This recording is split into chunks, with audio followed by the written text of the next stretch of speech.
Even though I was supposed to get this video out at the end of last month, I wanted to make sure that I'm keeping myself accountable by going through my backlog and talking about the games that I played in February.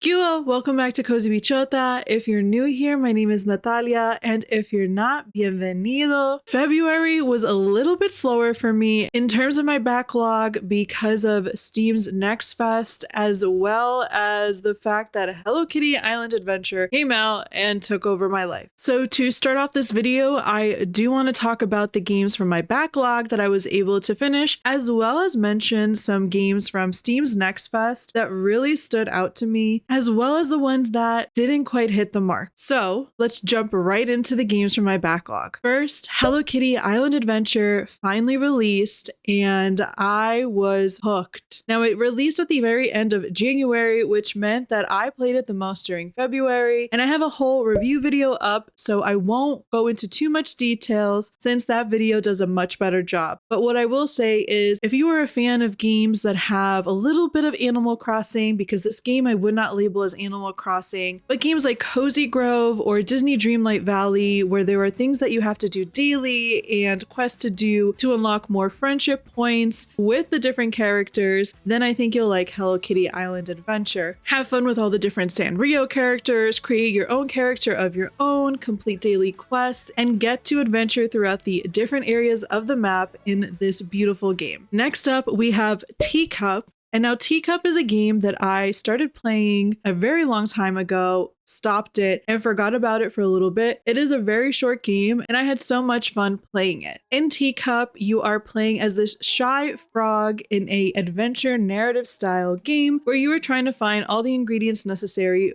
for your tea party. You're going to complete some puzzles, interact with different characters, and enjoy this beautiful watercolor style look in the game. I had a lot of fun playing this game. I thought it was absolutely stunning. I loved having a journal with all the different ingredients where it actually taught you about each ingredient and how it's used and the significance behind it. I think that's beautiful. It has a little bit of a layer of learning to it. The mini games were really straightforward and fun, some of them a little bit shorter than others. My favorite one was one where I had to kind of do a Where's Waldo and figure out where all these different items were hiding in a picture. It's also a really short game that you can finish in under 2 hours, so if you're looking for a short game to finish, this is a great one as well. The only thing with Teacup is that it's a game that I would recommend sitting down and playing in one sitting rather than breaking up your sessions, as the actual interactions that you have with NPCs and your conversations will give you hints as to where you need to go next. And if you don't remember where you left off with a conversation, you might be lost as to where you need to go next to find the next ingredient. And the second game on my backlog that I was able to complete this month was Beasts of Maravilla Island. And this is a game that I actually was gifted by a friend who won it in a giveaway in a stream that I was with. And I'm so happy that I got to play this game. I have had it on my wish list for the longest time because of the style of game it is. Now, in this game, you are navigating as this young photographer, taking pictures of creatures on this mystical, beautiful island, and being accompanied by your grandfather's journal as you're doing it, and uncovering all the creatures, their behaviors, their interactions, and the underlying story between some of these very bigger mythical creatures there. If you are a fan of exploring in nature and taking pictures, much like in Flutter Away, which is a game that I really did enjoy the picture taking aspect, but wanted a little more time in it, then I think you are going to enjoy Beasts of Maravilla Island. This game was Flutter Away, except with more time. I had way more time being able to explore and take pictures and immerse myself in nature, and that is what I was missing out of Flutter Away. So I really loved it, and I loved the little touches of Spanish throughout the game as well, as a Latina who loves representation. Now, moving away from my backlog and into the demos that I got to check out during Steam's Next Fest, let's jump right into all of them. First up, we have Sugardew Island, and I do have a whole review on this demo on my channel. The review is focused in on the demo, but what I can tell you right now, it seems that at release day, all the things that I noticed in the game during the demo were still present, so I'm hoping that they'll do patches in the future. This is not a game that I was sold on, but if you do want a little bit more detail as to what the game is like, I would consider checking out that review. A quick recap of the game is that it's a shop management game with a little bit of farming and all these different animals that you can help restore their lands, but that's about it. It's very grindy, it's very clunky feeling, it's just a very repetitive loop. So if you want a game where you can kind of be brain off, sitting on the couch while you're doing something else in the background, this might be the type of game. But if you're expecting to be a little bit more immersed and engaged in conversation with other people or have very meaningful interactions and tasks, this game is just not it, and it didn't meet that mark for me. So for me, this was a pass at the moment. Next up, we have Grimoire Groves, which is listed as a cozy roguelite dungeon crawler. Grimoire Groves has this beautiful storybook-like aesthetic to it, kind of like The Wild at Heart, except you've got all these pastel colors. And in this one, you're playing as a character whose purpose is to restore the garden. So you're gonna go and, much like a dungeon crawler and a roguelike, through different levels of dungeons, but in this one, it's more like different types of forest or garden areas, collect seeds, restore the garden, play some mini games, upgrade things. It's really fun, and for someone like me who doesn't enjoy roguelites or dungeon crawlers, I actually found myself really enjoying this game, from the sounds to the music to the graphics, as well as the option of turning the game into more of a cozy mode by changing the setting into more of a casual gameplay. So if you're not really into the whole dungeon crawler aspect of it and want to play a game a little bit more relaxed, you can do that mode and just be relaxed as you're playing it. This game is on my wish list. My friend Ashley has a beginner's guide on it and a review as well. If you want it more in depth, I would recommend checking those out as well. Next up, we have Bookbound, and Bookbound is a store management style game. In this game, you have beautiful pixel art graphics, and the purpose is to run your own bookstore where you get to pick out different genres of books, stock up your shelves, decorate, which is my favorite part, put bookshelves wherever you want, a couch, a rug, different decorations, open up your shop, have customers come in. Some customers will come up to you and ask you if you have certain books in stock, lead them to where they are, check them out, give them back their change, and restock depending on different genres or different titles that you might want to hold. The game also gives you the option of eventually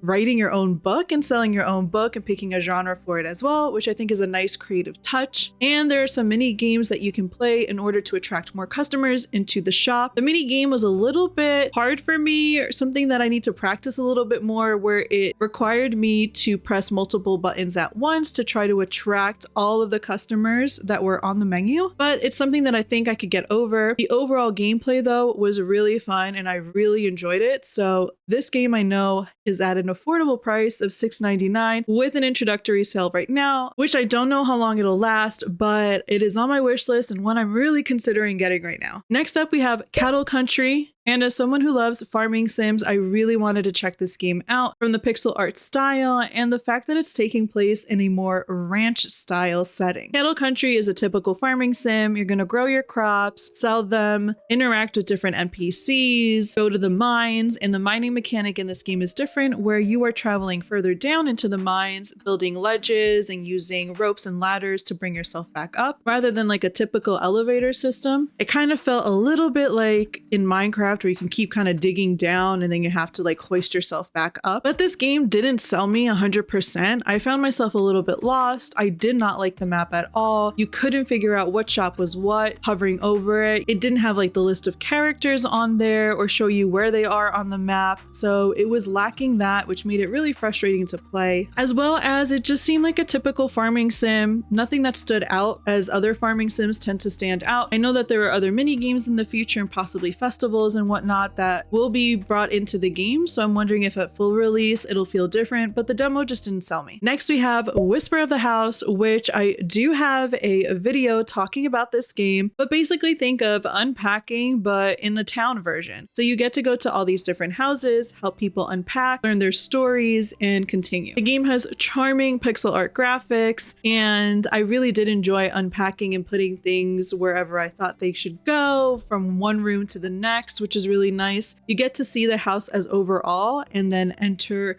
different rooms by tapping on their doors. So rather than side scrolling like you do in unpacking, in this one you're in the home and It'll let you know how many rooms you need to help unpack and put things away. This game is definitely one on my wish list, and I'm excited for its full release. Next, we have Biped 2, which was the first time I've ever played a Biped game, and this one I actually got to stream with my friend Pari, and we had the best time. I was laughing the entire time. You get to play as this little like robot character, and you can play with either keyboard and mouse or with a controller. I actually found myself enjoying playing it with my mouse better than the controller. With the mouse, you're clicking between the right click and left click button to control your legs, while on the controller, you're using the left and right Joy-Con to move your left and right leg to get your character moving. You're going to be traversing through different puzzles to try to get from one end to the next and finishing a level. Either you have to do it with your team member or on your own. You can play it in both modes. I found it really fun playing with Pari. Aside from that, some of the puzzles that you have to do in order to keep continuing might involve working with your teammate if you are playing in multiplayer mode and stepping according to colors or patterns. This game was a lot of fun. I don't know if I would consider it cozy, but I had so much fun playing it. It can be challenging though, so if you're somebody who doesn't have patience or things getting a little bit difficult, I don't recommend this game too much. There was one puzzle that we just could not get through because our rhythm was off and things just kept coming at us, but I laughed nonetheless and really enjoyed my time. Next, I played Monsterest, and Monsterest is another management style game, but think bear and breakfast because you're basically running your own inn. In this game, you are trying to leave, and the only way you can do it is by helping this other character run this Monsterest inn. So your way of contributing back in order to get this help, basically kind of like you are looped into this whole little scheme, is that you're going to run basically like a monster hotel and have different monsters come in, check out. You're going to design the rooms, and you can actually pick how big you want each room to be, kind of like in Sims or in Bear and Breakfast. There's no one size room and you just decorate it. You can make it as big as you want, put up walls, change the flooring, change the wallpaper, put in a bed, put in a nightstand, a chair, a lamp. Some guests are going to have certain requirements for a room, so you might have to meet those. They're going to come in, stay there for a few nights. You can actually increase your friendship points with certain guests, and by doing so, it'll actually make your rating higher and they'll tip you even more for their stay. So I had the ability to actually take one of my guests with me woodcutting because he really wanted to learn how to use an axe, helped me gather all the wood that I needed for another quest, and left me a nice tip. This game is in charming pixel art graphics, and I actually had a really fun time. I am not the biggest fan of management style games, but games like this one and games like Bookbound, where it doesn't feel like you are too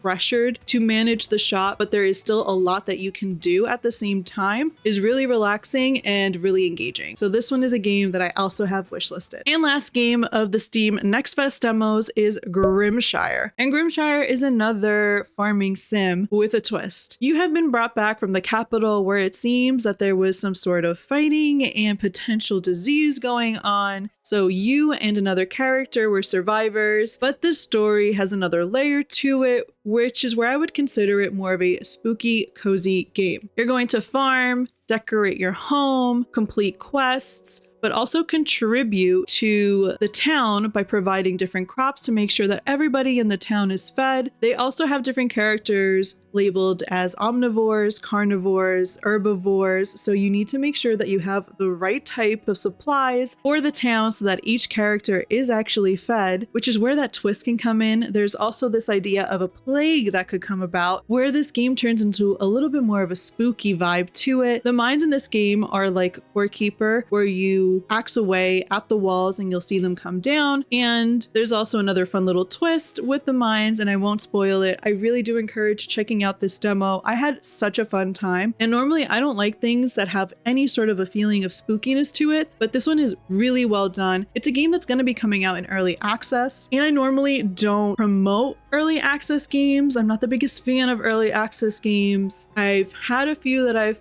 bought and I don't enjoy them, and the only one that has really surpassed any level of expectation was Fields of Mystria, but Grimshire seems to be one that has potential. So I'm really excited to see how this game develops. Aside from those games, another game that I checked out this month was Good Coffee, a Great Coffee, and I do have a review video up on the channel, and I do encourage you to check that one out as well. Good Coffee, Great Coffee was one that I was highly anticipating, and it's got the same type of vibes of Good Pizza, Great Pizza, except you're in a cafe instead. So you're making different types of coffee drinks for your characters. The only thing is it's got microtransactions and ads, which for me is a big no, and I don't really enjoy that part of the game. So check out the review for a more in-depth analysis of the game to see if this is something that you want to try out yourself, considering that it is free. Those are the games that I tried out this month, whether they were new, whether it was my backlog, or whether it was demos from Steam's Next Fest. As always, I encourage you to try out demos if you have the time to do it. Check out live streams of people playing demos or games, or check out first looks so you can see if it's a game that you are interested in before jumping in and getting it. I have vowed to get through my backlog as much as possible this year and to try to keep myself accountable. I have also vowed to be a lot more honest in my reviews as much as possible, being able to show you the full picture so you can understand whether or not it's a game you want to try out or buy yourself. In the comments below, let me know if you've tried out any of these games and your thoughts on them. If this video helped you in any way or you found it entertaining, please consider giving it a like. And for more cozy and gaming content, consider subscribing to the channel. And from one bichota to another, stay cozy and see you next time. Adios!